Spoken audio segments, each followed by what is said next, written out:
habang nag-uusap tayo, namimiss niyo yung TGIS, yung Berks? Oo naman. You do? Of course. What do you miss the most? Alam mo, Tito Boy, kasi nung time na yun, parang naglalaro lang kami. Like, kasama ko si Ding Dong Dantes, of course.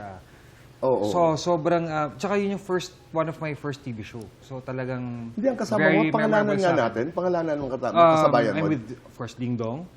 At ang kalab team ni Dong noon ay... Antoinette. And then... Ang kalab team ko noon is si Sunshine Dizon. okay. And then, meron pa. And then, Dino Guevara At saka si Kim. and Kim De Los Santos. Naging kayo ba talaga ni Shine? Yes. Okay. Talagang walang, yes. Nakakamiss. Oo. Oo, Tito Boy, kasi super, nung time na yun, lahat. Hindi, kumusta yung pagiging magkaibigan? Lahat kami friends Tito Boy. Ding Dong, Dino, during those times, we go out. Like, gumigimi kami. Barkada talaga. Barkada talaga. Oo. And dun din ako natuto mag-drive. Parati kong ginagamit ang kotse ni Ding Dong. Tito Boy. Parati kong hinihiram. Tapos Okay. tinuturuan din niya ako mag-drive sa village. Yan ang mga hindi mo malilimutan. Sobrang. Di ba? Friendship. Berks. Hanggang ngayon, natutuwa ako, Tito Boy, na yung mga anak na namin ngayon, Ang magkakaibigan. Opo, na Kasabayan mo. sama-sama. Sila Angelica po yun. Sila Panganiban, si Opo, Angge. Sila Angge, sila John Pratt, sila Carlo Aquino. Although may nauna silang mga ibang shows. Doon sa Berks, yung parang na-launch na magkakabarkada yung Ikaw yung palang grupo pinakagwapo. namin. Ha? Ikaw palang pinakagwapo. Ngayon na nasabi mo yan. Oo. Di ba? Tanggap mo yun. Pwede na po bang bumali?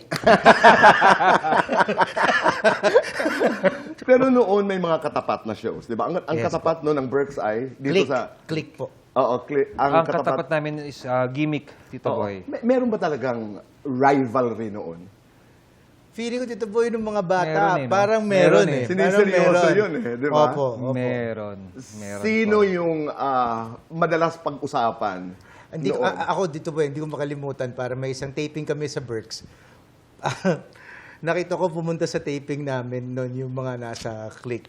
Parang meron mga, siguro gusto nilang ilabas o meron silang mga ka-text noon sila, yung mga kasama namin, mga girls.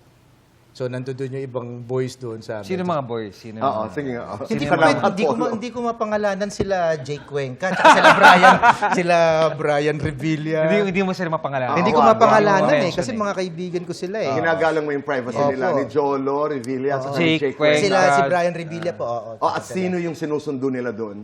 Hindi nila masyadong friends si Sarah Christophers noon. Hindi masyado. Okay. Oo.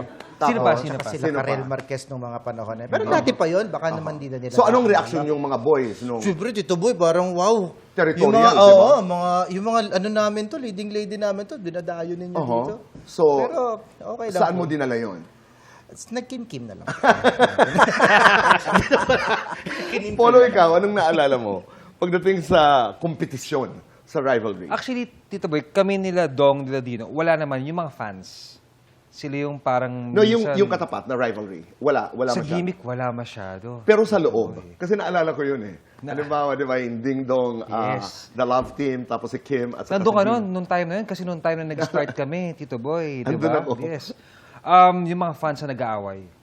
Kung sino Sila. pinakamalakas na love team. Oo, dati. Kung Si Kim mga fans, Dino, no? Antoinette Ding Dong, or Grabe Sunshine yun, Polo. ano? Super. Oo. Pero kami nila Dong, wala eh. Wala kaming ganun. You were friends. Oo. We're friends. At saka, ang sarap. Tinan yung photos, Oo di ba? nga eh. Nakaka-miss. Super. Sabi nga natin off-cam, they were happy times. Medyo, di ba, may masaya talaga. And, ang na-build niyong friendships, ibang klase.